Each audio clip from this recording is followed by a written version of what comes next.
Nah, ya jadi di pertemuan terakhir kan kita sampai sini ya, ini saya boleh request kontrol ya?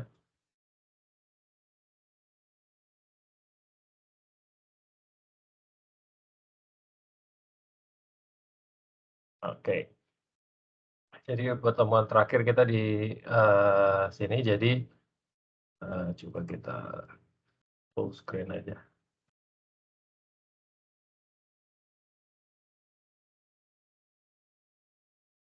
Jadi di pertemuan terakhir kita, eee, kalau dikasih suatu model apa, medium berlapis gitu ya, dan ada sumber gelombang, seismik misalnya, either dinamit atau apa, atau sumber getaran yang lain dan kita punya receiver di di permukaan, maka kita diminta untuk menghitung, waktu tempuh atau travel time dari source ke receiver ya. Nah, ini, kita tahu kan ya parameter untuk menghitung travel time, offset-nya kita tahu karena ini ada di permukaan ya. Terus thickness atau ketebalan dari lapisannya kita tahu karena diberikan dari modelnya dan juga, velocity dari tiap-tiap layer kita juga tahu. Nah, sekarang selain 3 parameter ini kita perlu, parameter lain yaitu, ray parameter dari kemarin yang terakhir ya, ray parameter atau P itu ya, atau kita perlu informasi incidence angle atau sudut datang dari gelombangnya.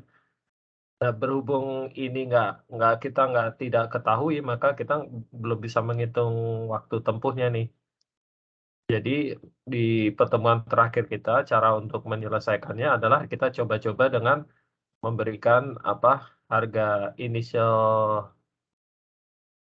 value gitulah ya untuk incidence angle ini atau refractor. Jadi kalau, eee,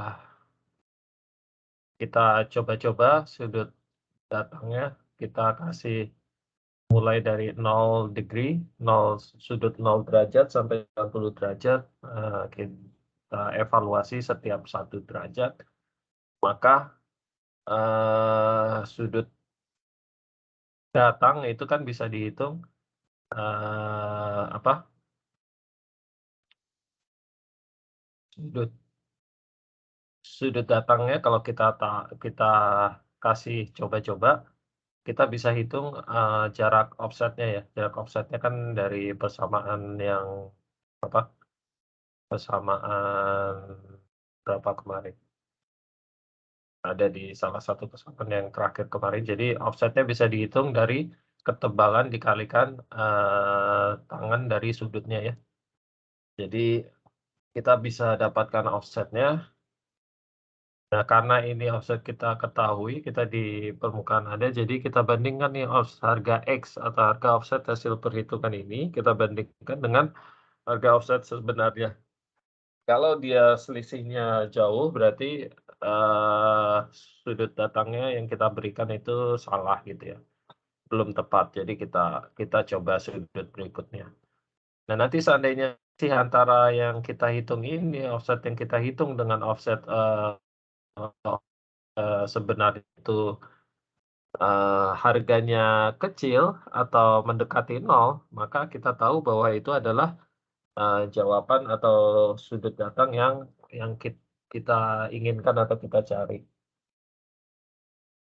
Nah, kalau kita, eee, cara ini sebenarnya cara coba-coba ini, cara coba-coba looping dari 0 sampai 90 derajat itu sebenarnya sudah dikombinasikan, di dalam Octave ini dengan suatu function namanya F0 ya. F0 ini adalah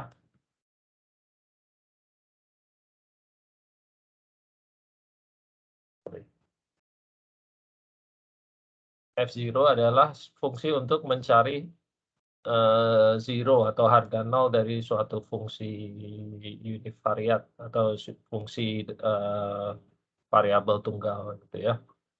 Nah, eee, caranya seperti tadi, jadi kita, coba-coba sebenarnya.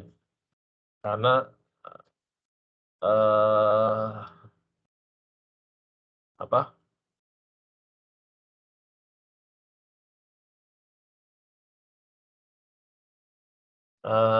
kita tidak tahu harganya dan kita mau tahu, harga sebenarnya berapa, jadi kita coba-coba nanti, s jika didapatkan selisih antara, harga offset yang kita hitung dengan harga offset sebenarnya, lebih kecil dari suatu threshold yang kita tentukan, maka, dia akan apa, akan mengeluarkan jawabannya gitu. Jadi, itu adalah harga sudut datang yang kita cari sebenarnya. Eee, ini hanya tambahan untuk pemakaiannya aja. Nah untuk, itunya, latihannya kalau kalian pergi, buka ke latihan 2 ini, course 2 jadi dibuka, coba dibuka aja ininya, oktavnya.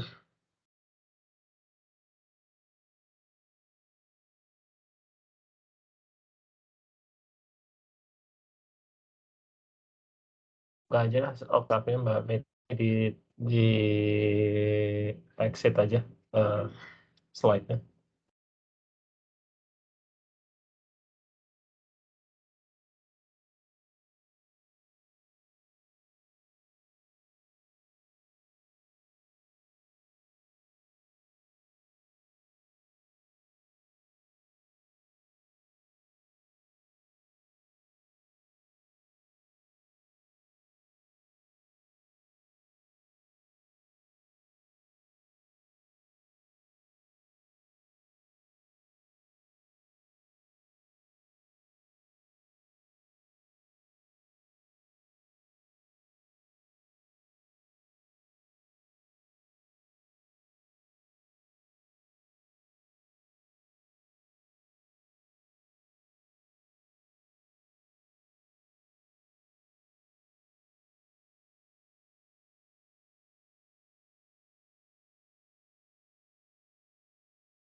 Halo, sorry, maaf tadi komputer saya ke apa, blue screen.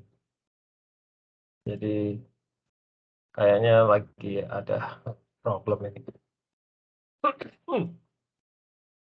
Oke, buka ya, sebentar saya coba buka dulu otaknya ya. Halo, tes tes, kedengeran suara saya? Halo? Iya Pak, kedengeran Pak. Oke, Terdengar, Pak.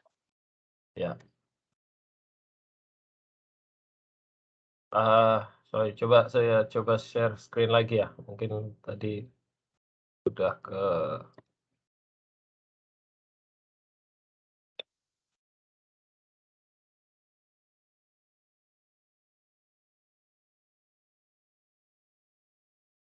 Kelihatan nggak kalau sekarang layar saya? Terlihat, Pak. Hah? Terlihat, ya. Terlihat, Kelihatan? Pak. Oke, berarti tadi makanya crash, ada problem kayaknya. Oke, jadi kita buka ke ini ya, latihan 2A ya. Nah, di sini kita punya model lapisan layer cake gitulah ya. Ada 9 lapis ya, 1, 2, 3, 4, 5, 6, 7, 8, 9 gitu ya. Jadi kita punya 9 lapis, eee, velocity-nya di lapisan pertama 3.000, di lapisan kedua 3.000, ketiga 2.000 gitu ya, dan seterusnya. Di baris 20 ini adalah, Z adalah kedalaman ya. Kedalamannya dari 0 atau di permukaan berarti ya, layer interface yang pertama, kemudian berikutnya di 400 meter gitu ya, dan berikutnya lagi di 600, terus di 900 dan seterusnya.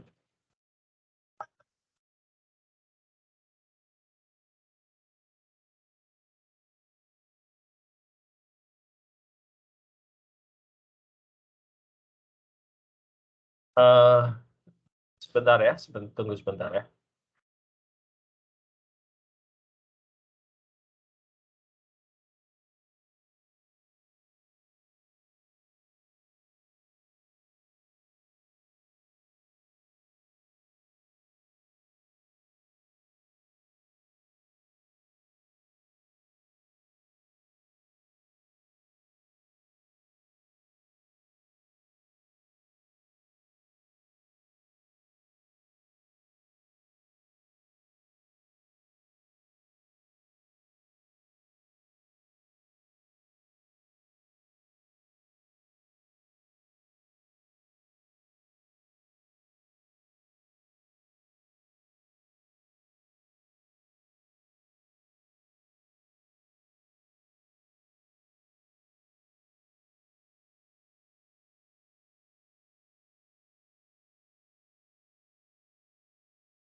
Iya,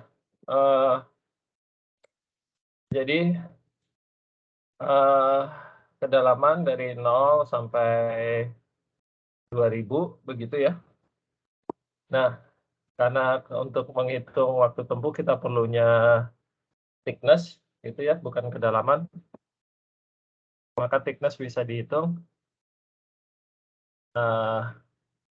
dengan melakukan diferensiasi dari kedalaman atau dari Z ya. Nah, D ini adalah detektor kita jadi atau receiver kita, dia, spreading atau sebarannya dari 50 meter sampai 3.000 meter, dengan setiap, interval 50 meter begitu ya. Nah, eee, karena kita menghitungnya kan dari apa, bentar.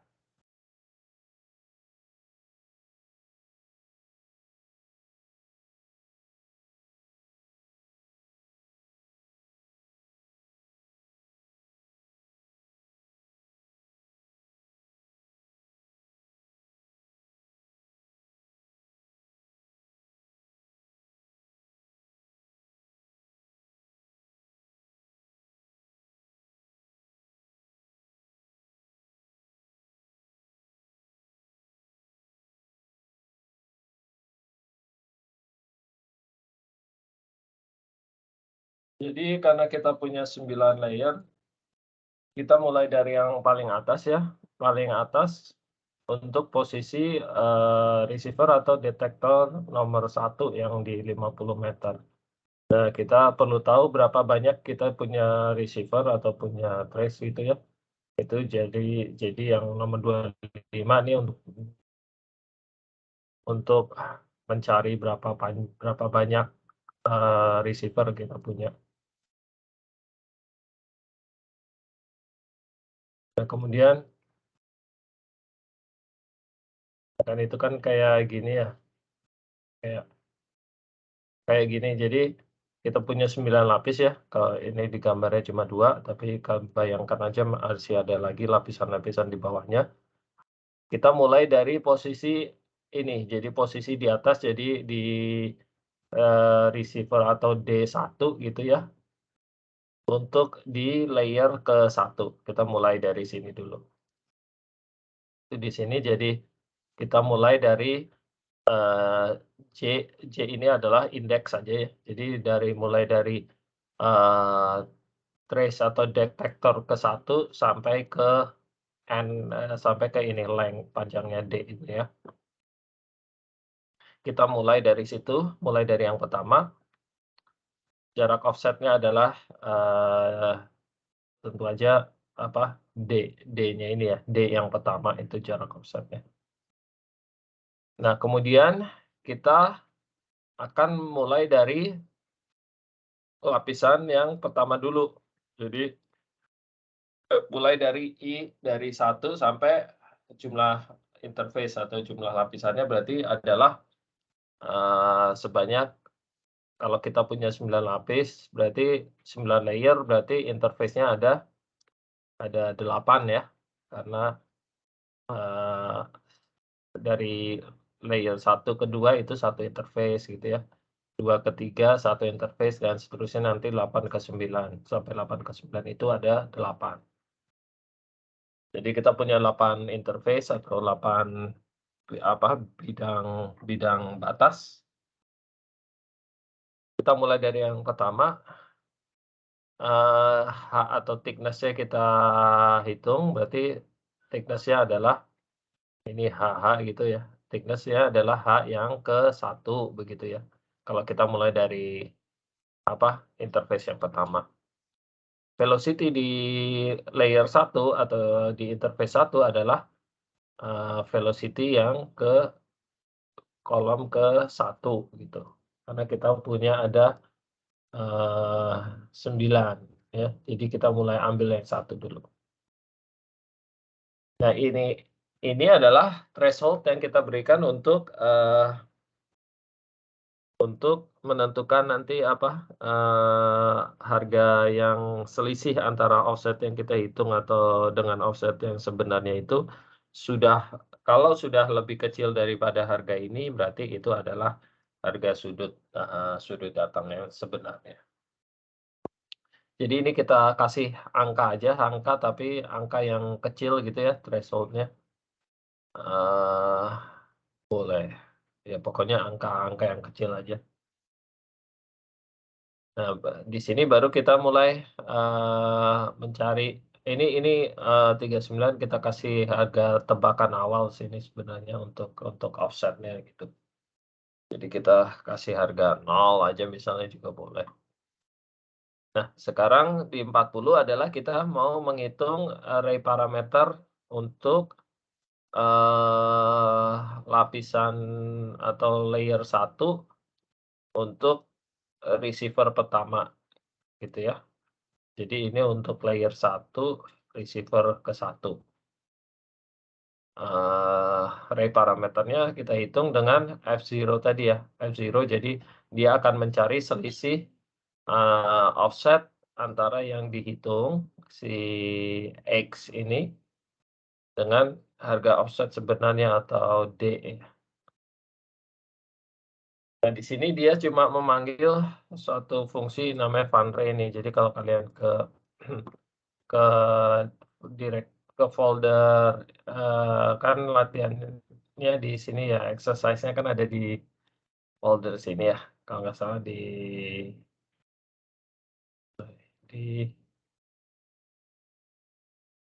ada sini, saya taruh di mana ini? Oh iya betul. Nah latihannya kan di sini ya. Nah kalau kalian dari folder ini, naik satu folder, kemudian naik lagi jadi naik 2 folder, di situ ada main. Nah, ini ada, funarray ya, jadi dia manggil ini nih fungsi ini. Kalau kita buka itu, funarray-nya itu di sini, kita naik 2, terus di main, sini ada fungsi namanya funarray, kalau kita buka, ini hanya fungsi untuk menghitung offset, dari perhitungan kita. Ini kan persamaan yang kemarin ya, persamaan 2, persamaan 1 ya. Persamaan 1 yang pertemuan kita terakhir kemarin. Ah, ini nih persamaan 1 mana? Ini, ya kan? Itu menghitung offset dan kemudian dikurangi oleh D. D adalah harga offset yang sebenarnya. Nah, jadi ini cuma dipanggil aja. Jadi dia nanti akan menghitung jika harganya selisihnya itu lebih kecil daripada ini, maka nanti itu adalah harga P yang kita cari, begitu. Atau harga dari parameter yang kita cari. Nah, seandainya, harga P-nya udah dapat, kita bisa, mengubah dari ray parameter menjadi sudut datang kan ya, pakai persamaan Snellius itu ya, Snellius yang ini nih. Jadi dari P diubah menjadi sudut datang atau theta. Berarti, sudut sudut datang adalah, eee, sinusnya pindah ke kanan jadi arcus sinus, P kali V ya, gitu ya. Jadi arcus sinus P dikalikan V ya, baris 41. Ini kita kali 180 dibagi pi karena, sudut di oktav seperti di, apa, Excel gitu ya, itu selalu dalam, radian. Jadi, diubah ke degree ya, dari radian kita ubah ke degree ini. Ini untuk ubah ke degree. Karena kita biasanya pakai degree ya, nggak pakai radian. Nah, kalau kita sudah tahu, sudah dapat sudut pantulnya, maka kita bisa hitung waktu tempuhnya pakai persamaan yang 2 ini, persamaan 2 ini ya. Ini waktu tempuhnya bisa kita hitung, berarti 2 kali sumasi dari, thickness dibagi, velocity akar 1 dikurangi P kuadrat dikali V kuadrat gitu ya. Seperti ini ya. Kalau udah, berarti kita udah dapat nih untuk, eee, layer 1 atau interface 1 untuk detektor atau receiver yang pertama. Berikutnya dia akan balik ke atas. Dia ngecek lagi ke atas ini balik ke baris 35, berarti dia untuk interface atau untuk bidang batas 1 udah selesai, dia pindah ke bidang batas 2 di bawahnya. Jadi dia looping balik lagi untuk ke yang kedua. Dia hitung lagi sama seperti tadi, dapat harga waktu tempuhnya atau travel time-nya untuk layer kedua untuk receiver pertama, dia balik lagi ke atas ke 35 lagi untuk layer ketiga. Dan begitu seterusnya sampai 9 layer ya, sampai interface ke-8 berarti nanti. Sampai interface ke-8 atau bidang batas ke-8, dia selesai gitu kan ya, di baris 46, dia nggak balik lagi ke 435 tapi ke 47. 47 dia looping untuk receiver berikutnya. 47 dia balik ke 32, baris 32, untuk detektor atau receiver kedua, baru mulai receiver kedua. Terus balik ke bawah lagi ke 33, ke 34, 35, dia mulai untuk interface atau bidang batas yang pertama. Dan begitu seterusnya nanti sampai receiver yang di posisi 3000 meter. Itu ya. Jadi jelas ya, kurang lebih kebayang ya. Nah, kalau udah selesai di 47 nanti udah di receiver yang di 3000 meter, udah 47 balik lagi kan selesai, udah selesai, dia nggak balik lagi, udah lanjut ke 50, di print aja, dia nge-print. Biar kita tahu aja, oh udah selesai gitu. Kemudian kalau sudah kita plot ininya, kurva waktu tempuhnya. Kita hold ini biar dia nggak nimpa ya gambarnya ya, karena kita punya ada 8 kurva waktu tempuh nanti nih. Jadi di-plot satu-satu supaya tidak saling, menimpa, jadi di-hold figurnya. Nah itu nanti, hasilnya seperti ini. Jadi kita punya 8 interface ya dari 9 layer, 1, 2, 3, 4, 1, 2, 3, 4, 5, 6, 7, 8 gitu ya. Nah, sekarang travel time-nya udah, waktu tempuhnya udah, tapi, kalau kita lihat data seismik kan selain informasi waktu tempuh, travel time ini, dia ada informasi amplitude-nya juga kan ya. Sekarang amplitude-nya bagaimana? Nah, untuk mendapatkan amplitude kita perlu, menghitung atau mengetahui reflectivity-nya.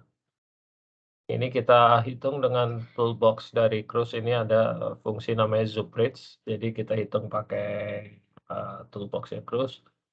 Kemudian kita konvolusikan dengan wavelet. Di sini contohnya kita pakai Ricker aja ya, untuk mendapatkan hasilnya. Nah, itu di sini jadi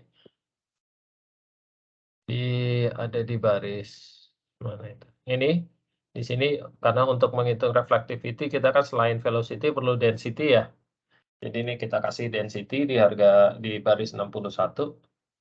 Density-nya ada 9 karena kita punya 9 layer. Kemudian selain VP kita perlu VS juga. Di sini baris 62, VS-nya kita simple aja setengah dari VP.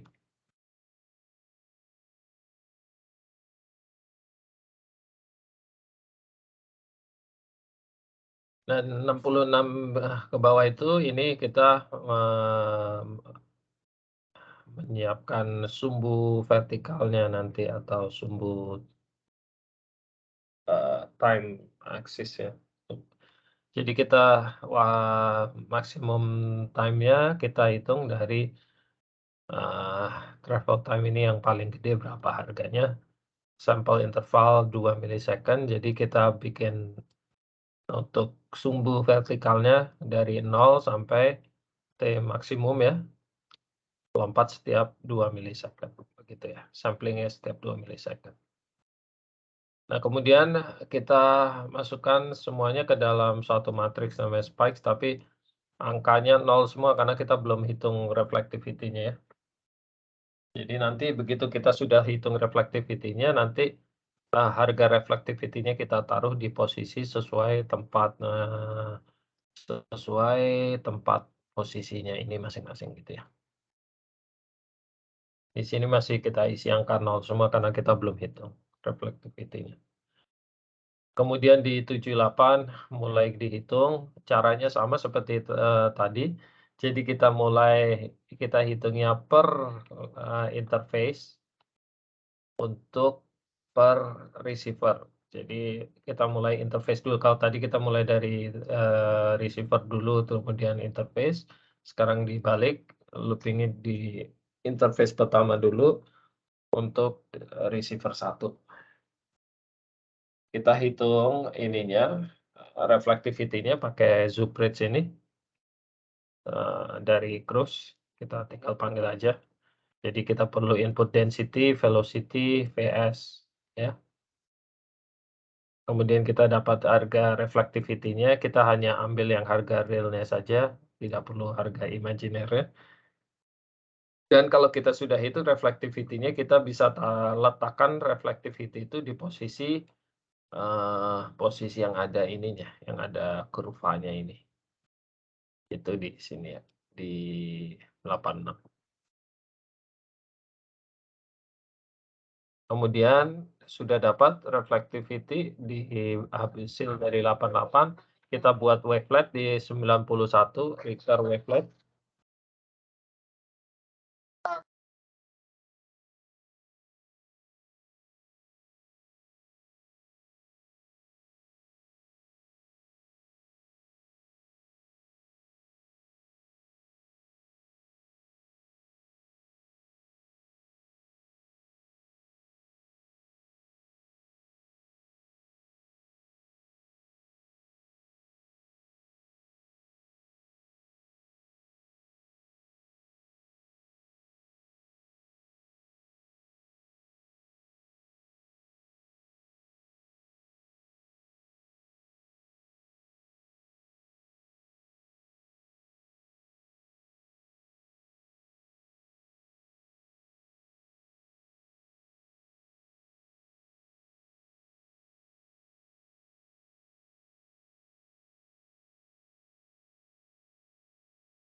Oke, jadi kita buat wavelet trigger ya, 30 Hz.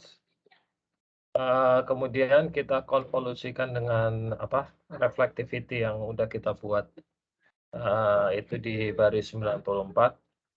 Kemudian kalau sudah kita tinggal plot, hasilnya, kurang lebih seperti ini, begitu ya.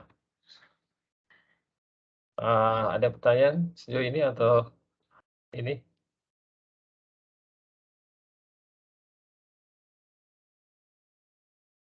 Kalau tidak, kita bisa coba ini tinggal diklik aja run, harusnya, langsung keluar gambarnya. Nah, jadi ini ya, jadi untuk waktu tempuhnya seperti ini, kita punya 8 interface, 1, 2, 3, 4, 5, 6, 7, 8 begitu ya. Karena dari 9 layer. Jadi layer 1, 2, 3, 4, 5, 6, 7, 8, 9 gitu. Nah, kemudian kita buat sintetik listriknya, dari kurvanya ini tadi kita hitung reflectivity-nya di masing-masing posisi, eee, kurva ini, kemudian kita konvolusikan dengan wavelet ya. Jadi kita dapatkan ini, eee, 1 1, 2 sebenarnya sebenarnya yang kedua ada di sini ya, di atas di atas 0,5 ini dia ada yang, 1 lagi sebenarnya. Kemudian ini ketiga, ini keempat ya, kelihatan di VAR ya. Kelima, keenam, interface 7, interface ke-8 begitu. Ada yang tahu kenapa ini nggak keluar yang di sini, yang interface keduanya kenapa nggak kelihatan, nggak keluar di sini? Multiple. Enggak, karena dari modelnya, ininya, velocity-nya sama, velocity dan density-nya sama. Jadi dia nggak ada kontrasnya, jadi nggak ada ininya, nggak ada kontras, apa, layer-nya. Jadi seolah-olah kayak satu layer gitu aja, karena velocity-nya sama dan density-nya juga sama ya, untuk yang, 2 layer pertama, gitu. Jadi walaupun, ada waktu tempuhnya gitu ya, waktu tempuhnya ada, tapi karena kontrasnya nggak ada, karena kan ini reflectivity-nya dihitung dari velocity sama density ya, karena nggak ada kontras jadi nggak keluar, nggak ada di sini. Pak, Oke, punya itu saya kok malah ada yang menghadap ke atas ya, Pak? gimana? Punya saya kok malah menghadap ke atas ya garisnya? Garis yang mana? Yang ini? Iya, betul. Ada yang kebalik ya? Oh, karena nggak dibalik aja sih itu kayaknya. Nggak ada ini ya, flip flip Y-nya ini ada nggak di punyanya? Kolom 57 ya? Heeh.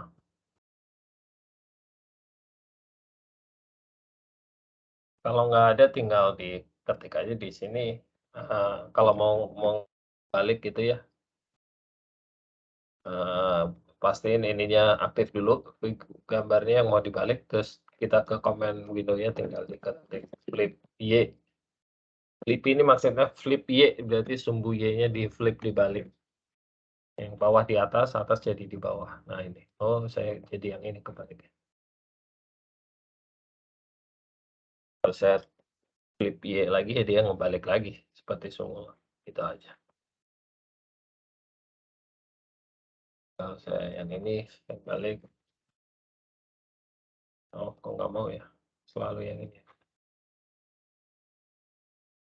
Berarti dia yang terakhir aja selalu.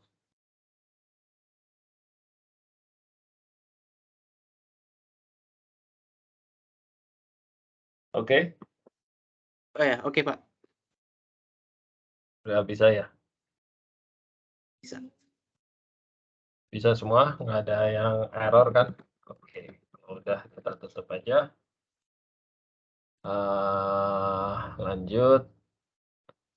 Nah sebenarnya terus ini udah menyediakan toolbox juga nih untuk, ray tracing ya. Jadi toolbox-nya dia fungsinya dinamain traceray PP sama traceray PS. Jadi kalau PP ini berarti sudut datangnya ini atau apa, gelombang yang datang itu adalah gelombang P, tapi dia dipantulkan sebagai gelombang S gitu atau shear, gelombang shear atau secondary wave. Jadi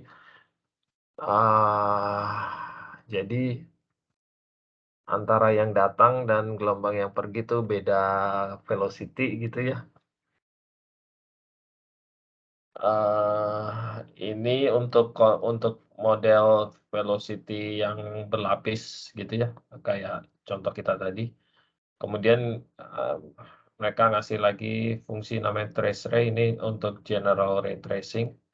Tapi untuk, velocity, fungsi kedalaman gitu ya. Jadi, kalau kita tadi kan fungsi kedalaman tapi layering gitu ya, ini untuk fungsi kedalaman tapi untuk, bukan konstan, untuk continuous velocity function. Kalau ini kan layering jadi discrete gitu ya, tergantung di setiap layernya konstan gitu. Draw ray ini jadi selain bisa dihitung waktu tempuhnya, jadi digambarkan juga ini, sinarnya, jadi pas lewat mediumnya kelihatan, kita bisa ngebayangin seperti apa gitu. Ini ada demonya, kalau kalian ketik aja di command window ray trace demo, tapi ini kemarin error karena ada fungsinya yang udah ganti, jadi udah obsolete. Jadi kalau kalian ketik ray trace demo sini, keluar error ya semua. Error kan ya? Error? Enggak? Ada yang nggak error?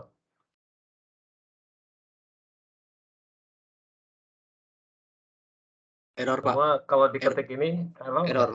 Error. Error kan? Kalau error kita ganti dulu ini, edit aja dulu, edit ray trace demo.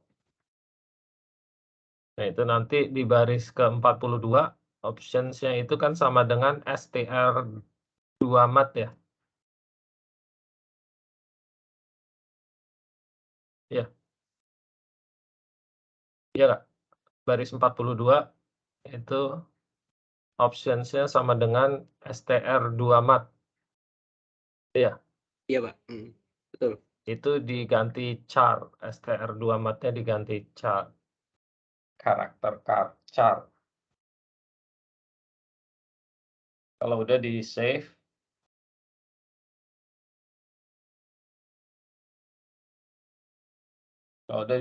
tutup aja.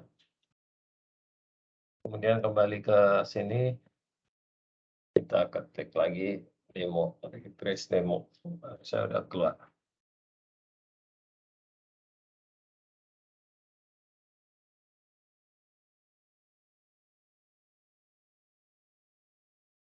Keluar semuanya. Nah, kalau Pak, udah tadi keluar, gimana, Pak? Ke fun ray-nya tadi? apanya? Hah? Tadi Fun. ganti char-nya tadi di mana? Di sini kita edit ray trace demo.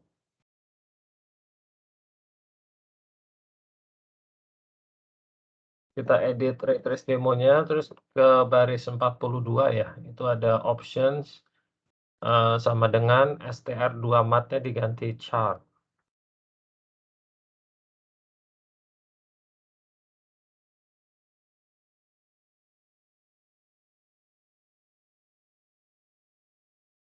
Ini aslinya kan gini ya, str2 mat. Ini ya. Ya kan? Nah, ini diganti, di-delete, diganti char. Gitu ya. Kalau udah di-save, save aja, nggak usah save as, save.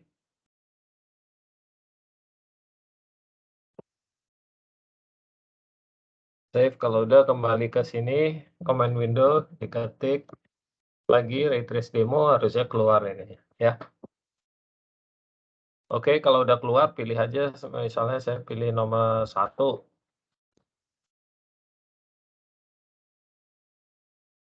Jadi ini ada 2. Jadi ini untuk PP dan PS. Jadi, gambar 1 ini PP, jadi gelombang dari sumbernya dia sebagai gelombang P, kemudian,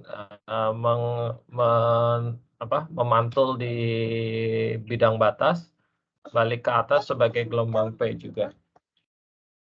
Nah, untuk gambar satunya, dia PS, jadi gelombangnya sebagai gelombang P, datangnya kemudian mantul di bidang batasnya ke atas sebagai gelombang S. Makanya kenapa, sudutnya jadi tidak simetris ya. Nah, jadi karena shear wave-nya lebih lambat ya. Ya. Ini Papa.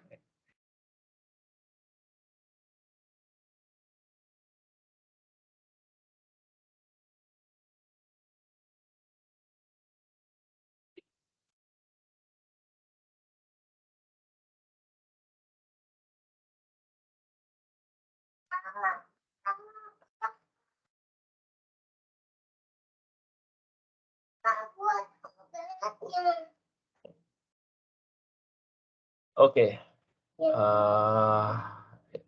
kalau kalian mau lihat contoh yang lain, misalnya nomor 6 ini sedikit kompleks. Wes,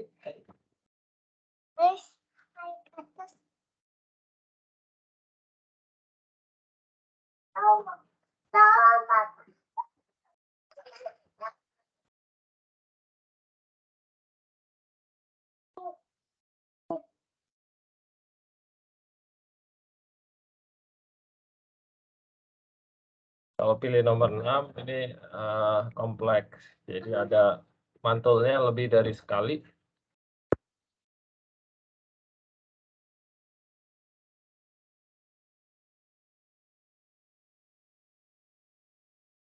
Jadi mantulnya tidak hanya sekali tapi berkali-kali ya.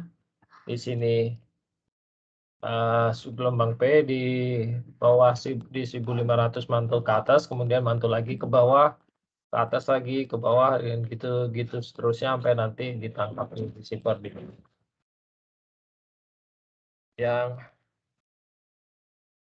yang satunya sama tapi kadang dia berubah jadi gelombang S gitu ya.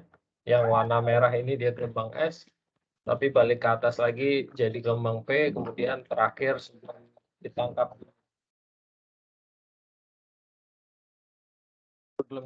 di receiver dia jadi gelombang S lagi gitu ya. Dan ini adalah kurvanya seperti yang kita buat tadi ya. Waktu tempuh di bawah.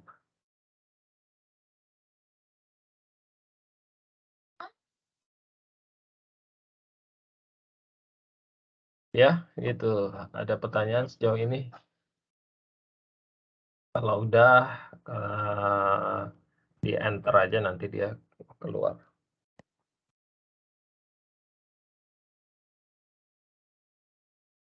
Oke, ini tadi contohnya. Nah, sekarang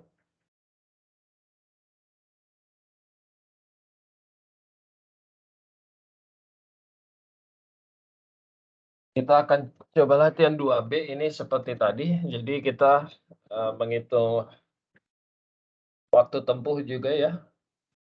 Seperti latihan 2A tadi, tapi kita pakai toolbox-nya Sikrus ini, trace ray PP 2B.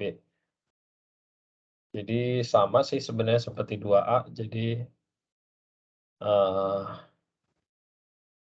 kalian bisa langsung run aja. Dan ini saya tambahkan untuk kita tampilkan spektrum frekuensi FK-nya juga ya. Untuk melihat aja sih. Jadi kalau yang 2B ini kita run sebenarnya ini sama seperti 2A, cuma saya cuma punya 3 layer aja ya. Cuma 3 layer atau 2. Jadi 3 layer. Dia mantul di paling dalam, di paling bawah, baru mantul. Jadi, seperti ini, waktu tempuhnya demikian, dan kalau kita buat sintetiknya, dikonvolusikan dengan wavelet, hasilnya seperti ini, dan ini spektrumnya. Kalau kita lihat ini kan patah-patah gitu ya, kayak tangga ya, karena memang, kalau dilihat dari spektrumnya juga dia teraliaskan gitu ya. Jadi makanya ini patah-patah.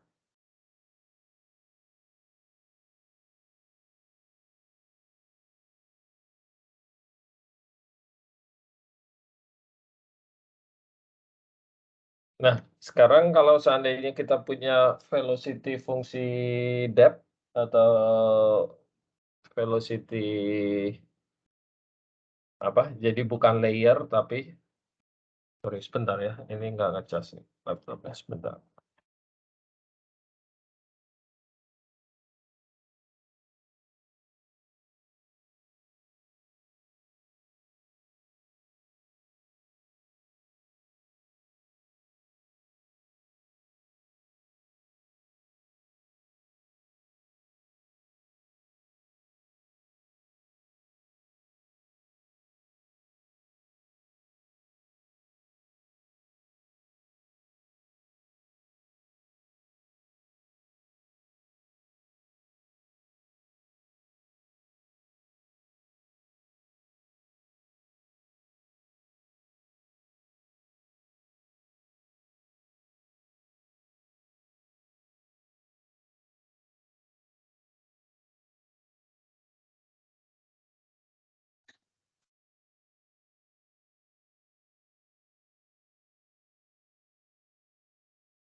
Nah, jadi kalau kita punya velocity fungsi depth gitu ya, di mana Vz adalah V0 plus Cz, V0 adalah initial atau velocity di surface, maka persamaan 1 dan 2 yang kita bahas di pertemuan kita yang lalu itu dapat dituliskan sebagai berikut ya. Jadi seperti ini. Jadi untuk offsetnya adalah super PC. Ini sama aja seperti kemarin, cuma V-nya digantikan V0 ditambah C kali Z gitu ya. Kalau minggu lalu atau pertemuan kita yang terakhir ini kan V gitu ya. Dan untuk waktu tempuhnya adalah jadi seperti berikut ya. Jadi persamaan 4 ini. Nah, karena velocity selalu increasing terhadap depth, maka sudut datangnya itu selalu makin besar ya, semakin dalam semakin besar sudut datangnya. Nah, pada suatu saat di kedalaman tertentu, maka si sudut datangnya akan flatten out ya, atau akan jadi mendatar gitulah ya, dan malah jadi berbalik arah. Jadi ini terjadi jika sudut datangnya itu 90 derajat kan ya. Jadi kalau kita tahu ini terjadi di sudut 90 derajat, maka bisa kita hitung posisi kedalaman di mana sudut datangnya itu jadi berbalik arah, jadi sudut pantul begitu ya. Nah, kedalamannya itu dapat dihitung seperti ini. Jadi dia terjadi di posisi kedalaman 1 minus, bisa dihitung pakai persamaan sederhana.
Nah, pada saat dia kembali ke atas atau dia berbalik arah, maka akan ada 2 harga X untuk, harga Z yang sama ya, karena ada di posisi pada saat dia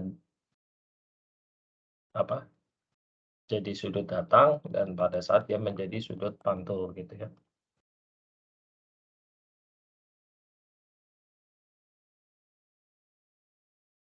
Dan, Z-nya bisa dihitung seperti pakai persamaan ini ya.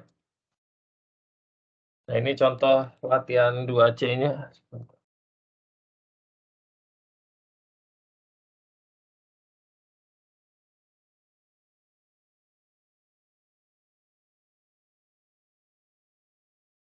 2C-nya saya ambil dari buku ini sebenarnya.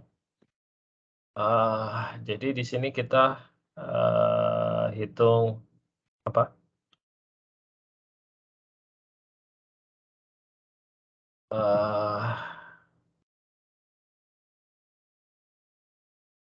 kita punya velocity, fungsi kedalaman, fungsi Z gitu ya.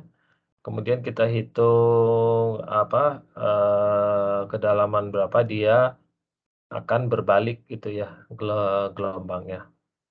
Jadi di sini kita hitung, sudut datangnya kita hitung, kemudian, ray parameter dan apa, dan kedalaman Z-nya kita bisa hitung pakai yang ini tadi ya, persamaan ini ya, persamaan 5 tadi.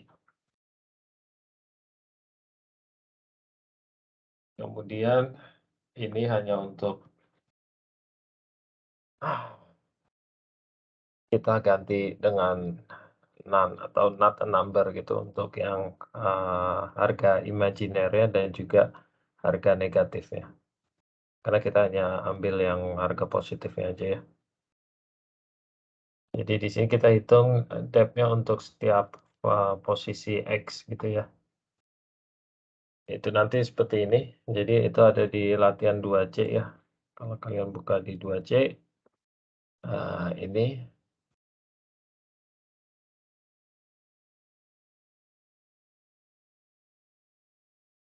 kita run. Jadi seperti ini. Jadi untuk, jadi kita punya velocity model, apa, velocity model V0 1500, AC 0,6. Jadi velocity modelnya V0 1500 ditambah 0,6 kalikan Z gitu ya. Jadi untuk kasus ini, setiap kita apa,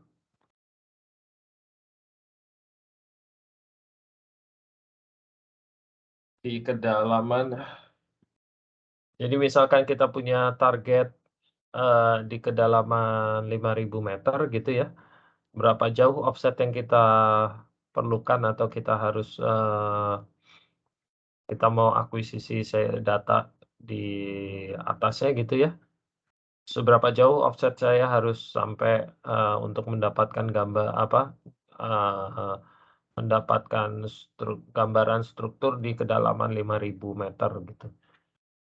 Kalau di sini bisa kita lihat berarti kalau velocity-nya tahu, ini bisa dimodelkan di sini contohnya untuk kasus ini berarti untuk target di kedalaman 5.000 saya perlu offset paling nggak sampai sekitar berapa ini?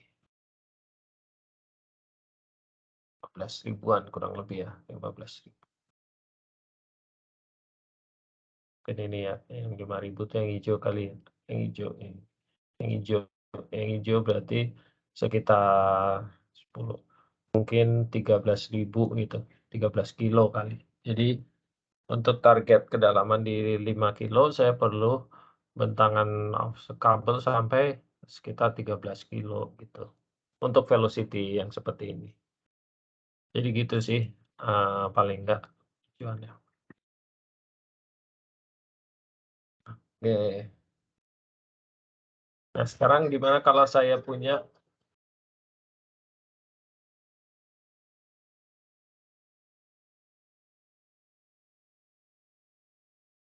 Ya. Oke, sekarang bagaimana kalau seandainya kita punya velocity tidak hanya bervariasi ke arah kedalaman, tapi juga ke arah lateral. Sebentar ya, sebentar.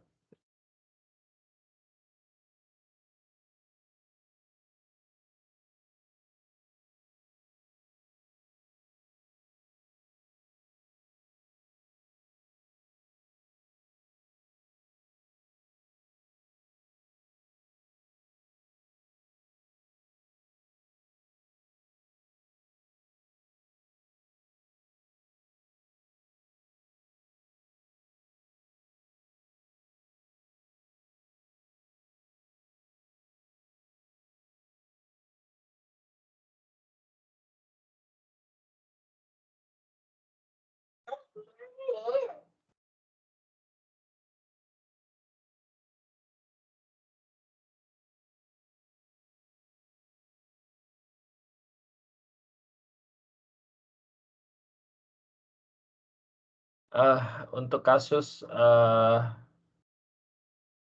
velocity yang bervariasi arah vertikal dan lateral, maka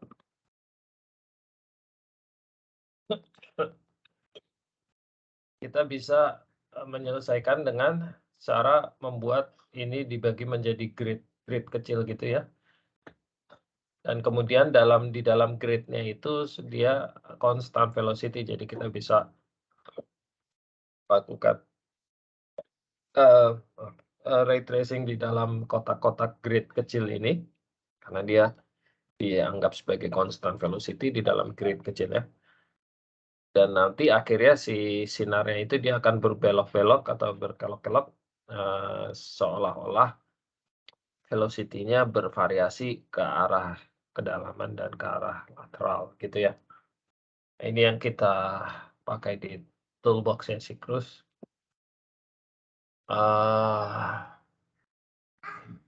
Ini diselesaikan dengan yang namanya persamaan eikonal ya. Ini saya nggak ngecas ini laptop, sebentar ya.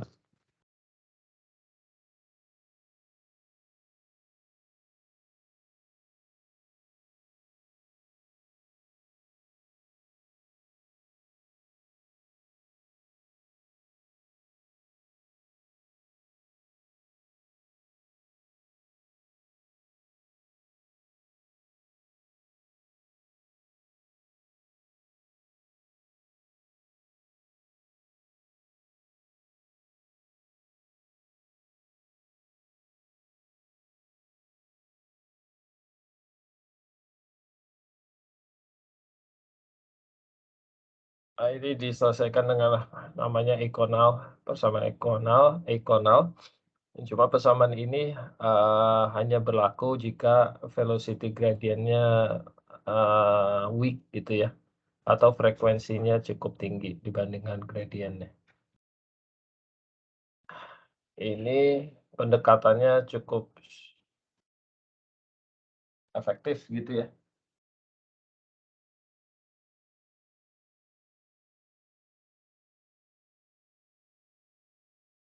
Ini yang dipakai di toolbox-nya Cycrus. Mereka pakai metode Runge-Kutta nih namanya kalau di matematik.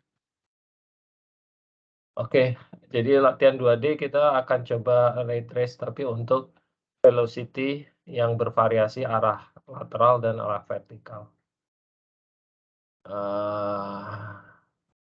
Sebelumnya kita perlu menyimpan model velocity-nya ini di dalam variabel atau di dalam workspace-nya ini. Itu dia menggunakan fungsi ini ya, komen ini reval mode. Jadi untuk menyimpan velocity model di dalam memori atau di dalam workspace-nya si Octave ini. Oke. Nanti dia akan create variabel ya, global variabel yang akan dipakai pada saat ray tracing. Nah, ini di sini kita akan ambil take off angle-nya atau sudut datangnya ini. Datangnya kita mulai dari minus 80 sampai 80 degree ya, setiap 2,5 degree. Kemudian kita bisa ray tracing menggunakan apa? Toolbox Cruise ini namanya shoot ray VXZ. Ya, maksudnya shoot ray untuk velocity yang XYZ, jadi arah XZ apa? Shoot ray VXZ.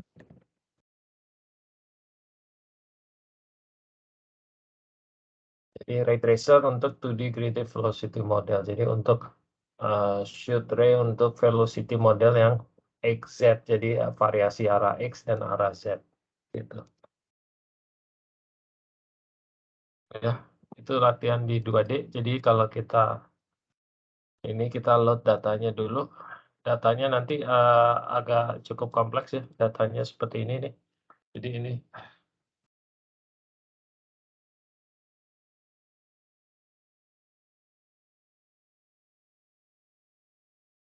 oke, baik, ini karena laptop saya nggak charge-nya hidup mati nih, jadi mungkin kita cepat aja ya. Jadi velocity modelnya seperti ini ya, cukup kompleks. Jadi kalau kita lakukan ray trace di ini 2D aja. Jadi ini take off angle-nya. Dan ini adalah posisi X0 adalah posisi sumber source-nya ya. Di tengah-tengah dari model. Jadi kalau kita run aja sini.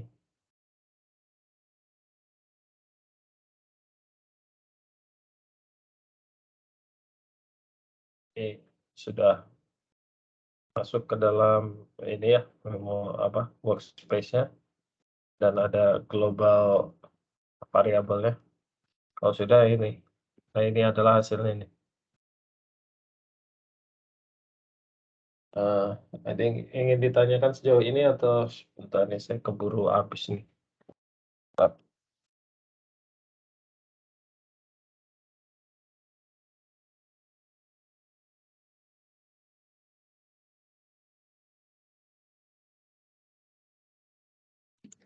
Nah, Itu source-nya bisa diubah-ubah ya, Pak? Kenapa bisa diubah?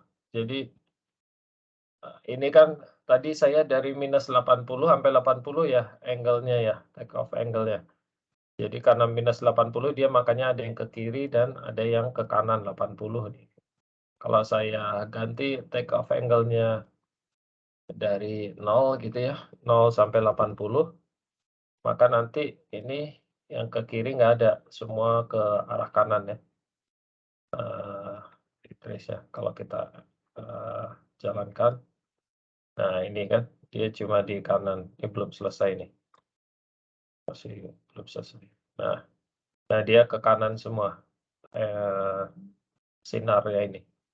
Kecuali ada beberapa yang ke kiri karena dia mantul dari sini nih, dari bodinya. Itu ya.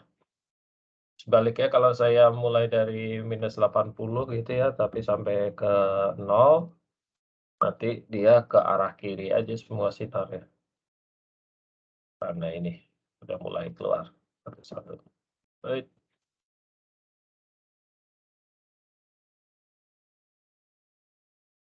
Ya, nah ini. Jadi semua ke arah kiri.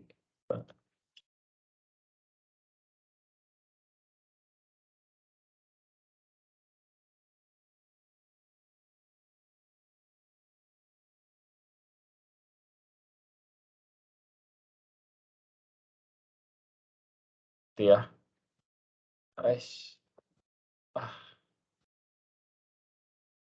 Nah, kalau saya mau ganti posisi source-nya di pinggir kiri gitu misalnya ya, berarti X0-nya ini saya ganti aja dari 0 gitu. 0 kali ganti X kan 0 ya, berarti 0. Jadi posisi 0 nanti dia di posisi paling kiri ya. Ini kan 0 meter, 0 feet, sorry. Jadi di posisi itu. Nah, ini kita run.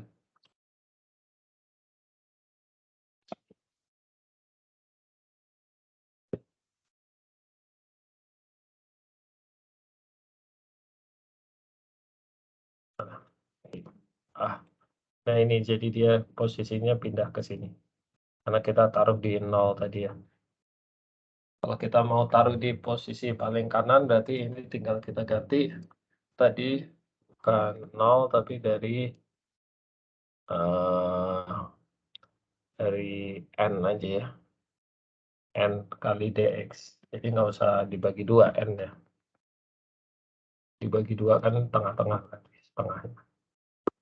Nah ini jadi dia posisinya di kanan sekarang, di atas kanan ya. Kalau mau ditaruh di bawah juga bisa, berarti yang kalau ditaruh di bawah berarti Z0-nya yang kita ganti. Ini kan Z0-nya di 0 berarti di surface. Kalau Z0-nya di tengah-tengah berarti kita misalkan round M ya. Ini kan barisnya M ya. M bagi 2 X. Kanan ini berarti dia source-nya di tengah-tengah nanti. Sorry.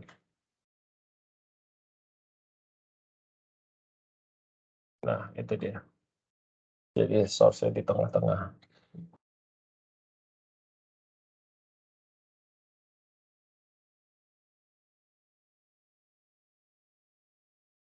Ya, namanya juga model-model gitu ya, jadi kita terserah mau naruh di mana.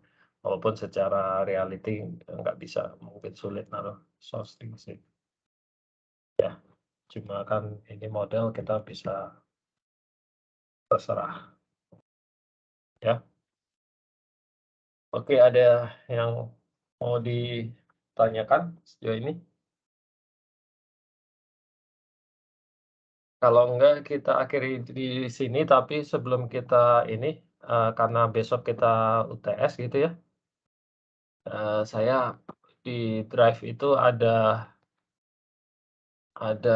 apa, contoh ada soal-soal tahun lalu dan tahun sebelumnya. Kalau kalian ke Google Drive itu, di sini, di sini ada contoh soal tahun lalu dan tahun sebelumnya nih, UTS.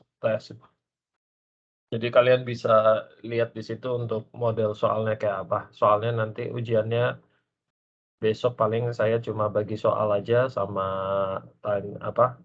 jelasin sedikit tentang soalnya, sama kalau ada yang mau ditanyakan. Nanti pengerjaannya di rumah aja, dikumpulkan biasanya sih sampai hari Minggu lah, hari Minggu tengah malam. Jadi Senin dini hari gitu batas waktu. Cukup kan ya? Biasanya gitu, take home aja. Jadi kalian bisa sambil istirahat weekend sambil ngerjain kalau ya. Ada mau ditanyakan sejauh ini? Belum ada, Pak. Berarti materinya sampai terakhir ini aja ya, Pak? Materinya sampai ini Tracing aja. ini ya? Iya. Iya. Oke. Kalau tidak ada pertanyaan, kita akhiri di sini ya. Mohon maaf nih, jadi agak kemalaman ya. Kita ketemu besok ya untuk UTS ya.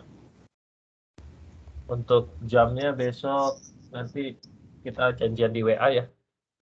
Nah, saya cuma bagi soal aja, cuma bagi soal sama jelasin paling 10-15 menit aja. Ya. Baik, Pak. Oke. Baik, kalau tidak ada, selamat malam semua, selamat beristirahat ya. Sama-sama Pak, terima Terima kasih Pak. kasih. Malam, Pak. Terima kasih. Ya, sampai ketemu besok.